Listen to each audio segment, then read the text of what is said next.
At present, I live with my parents, which may imply that finding an affordable living arrangement could be easier for someone else.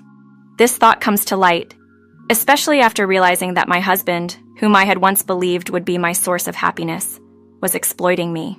The betrayal didn't stop with him. It also extended to his parents, leaving me astounded by their lack of awareness. I pondered who would cover the expenses if they decided to remove me from the picture.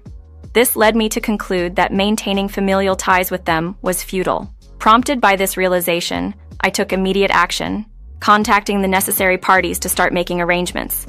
In a significant move, I arranged for a service to collect all the household appliances. Following this, I made another call the next day to have them pick up all the furniture as well. This sudden action caused my husband, Dennis, panic and call out for me in desperation. My name is Cheryl Jean, a 33-year-old who has been telecommuting since completing college. I only need to travel to the office once a month thanks to my employer's flexibility, which is crucial because I am a wheelchair user due to a motorcycle accident in my college years. A car hit me from behind, launching me into the air, and although I survived without life-threatening injuries, my legs were permanently affected. Despite ongoing rehabilitation, it's unlikely that my condition will improve. For a long time, I believed that my disability would mean a life of solitude. However, the longing for companionship and marriage eventually returned. It was through a blind date set up by friends that I met Dennis, who is 3 years my senior.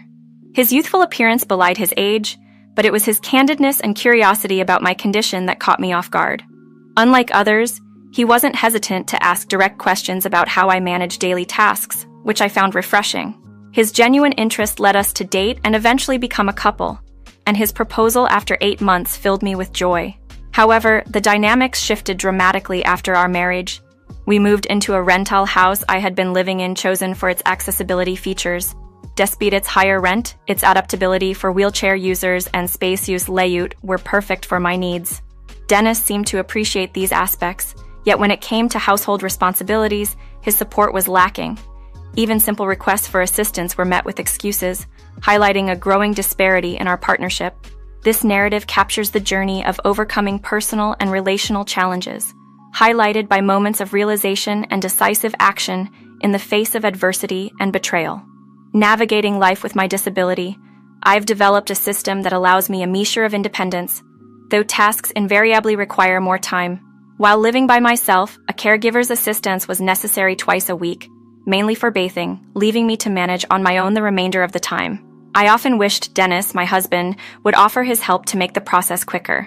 However, after moving in together, Dennis deemed the caregiver's visits an unnecessary expense, insisting I could manage alone. As I attempted to adapt to this new arrangement, I encountered additional challenges.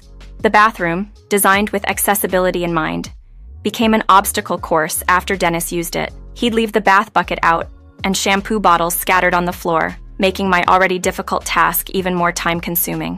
Despite my request for him to be more considerate, Dennis remained indifferent, asserting that the house's design should suffice for my needs. His lack of empathy was disheartening, especially since the house was chosen for its accessibility features due to my wheelchair use.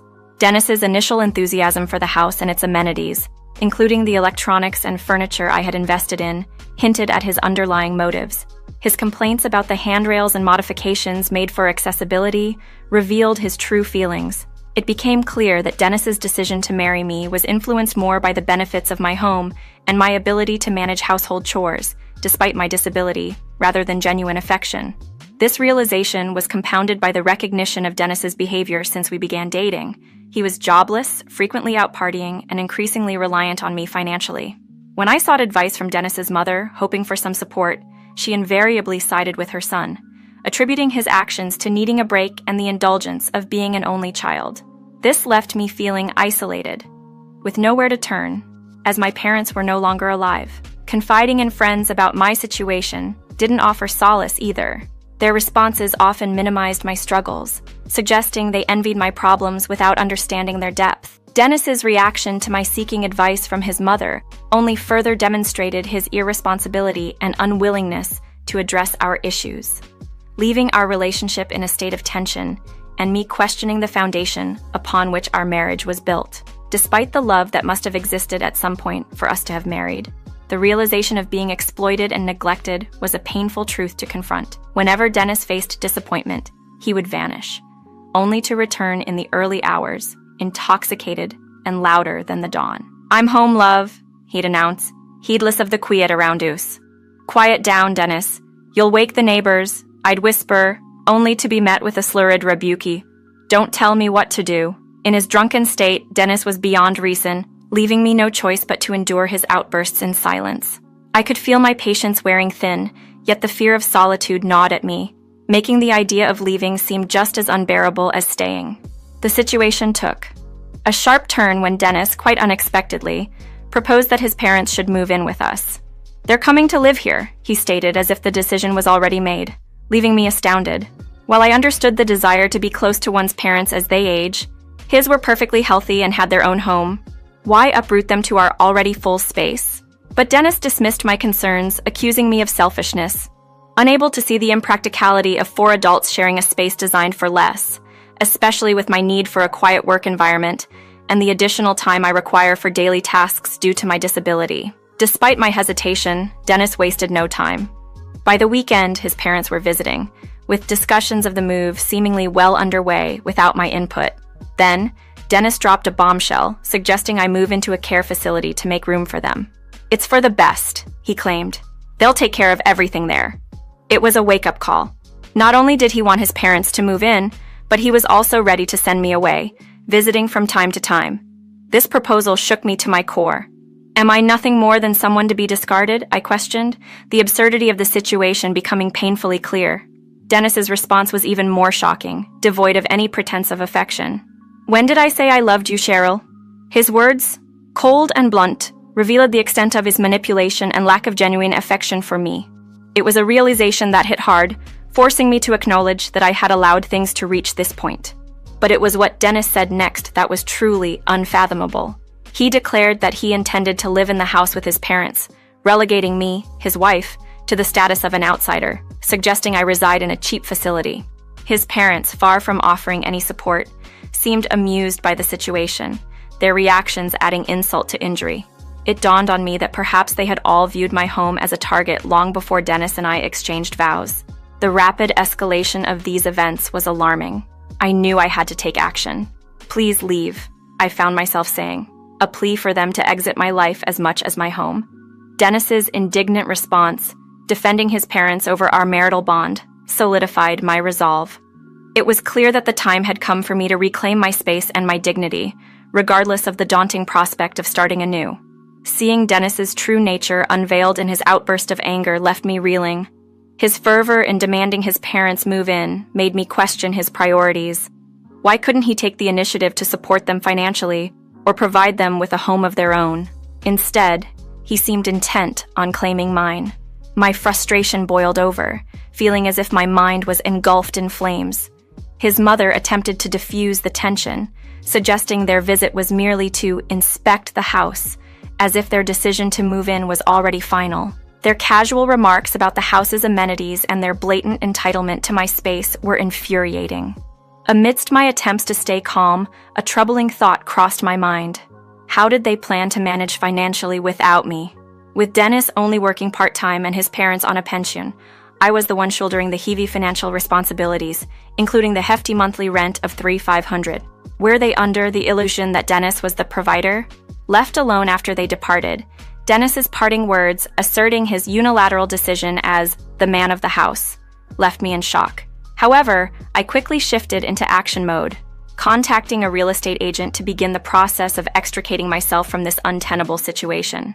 Dennis's absence that night, likely spent celebrating with his parents, gave me the clarity and determination to sort through my belongings, separating what was necessary from what was not. Upon his return, Dennis's surprise at my decisiveness and the revelation of my intent to divorce signaled a turning point. His incredulity at my actions exposed his assumptions about our relationship and my dependency on him. Dennis's reaction to the divorce proposal revealed his deep-seated arrogance and misconceptions. He had underestimated my independence and resilience, mistakenly believing I would remain in an unhappy marriage out of fear of being alone due to my disability. This underestimation of my strength and capability became his undoing. As the conversation progressed, Dennis's demeanor shifted from disbelief to desperation. Unable to comprehend my willingness to embrace singleness over a life of discontent with him, His panic was palpable, a stark contrast to the confidence he had once exuded. This confrontation marked a significant transformation in my self-perception. I was no longer the passive partner willing to tolerate disrespect and neglect. Announcing my plans to move out and proceed with the divorce, I saw Dennis's attitude change from arrogance to anxiety. His offer to delay my departure, under the guise of concern, was a last-ditch effort to maintain control. However, my resolve was firm, and I had already secured a new place to live. This moment of empowerment was a turning point, liberating me from the weight of a marriage that had become a source of constant strain. As Dennis scrambled to adjust to the new reality, his true character was laid bare. My decision to leave, driven by a newfound assertiveness, marked the beginning of a journey towards reclaiming my independence and dignity. Dennis's behavior became more frustrating by the day, yet I remained undeterred, my plans for independence firmly in place. I had already been considering my future well before our paths crossed, eyeing a particular living facility that offered the comfort and autonomy of a condominium. My foresight during a hospital recovery led me to dive into investment literature, opting to diversify my portfolio across stocks and real estate with the combination of my earnings and an inheritance from my parents. Unbeknownst to Dennis, I had purchased this facility and had been leasing it out, a secret asset I never disclosed to him. Dennis's plea to reconsider our separation, suggesting we could coexist with his parents, only highlighted his inability to grasp the situation.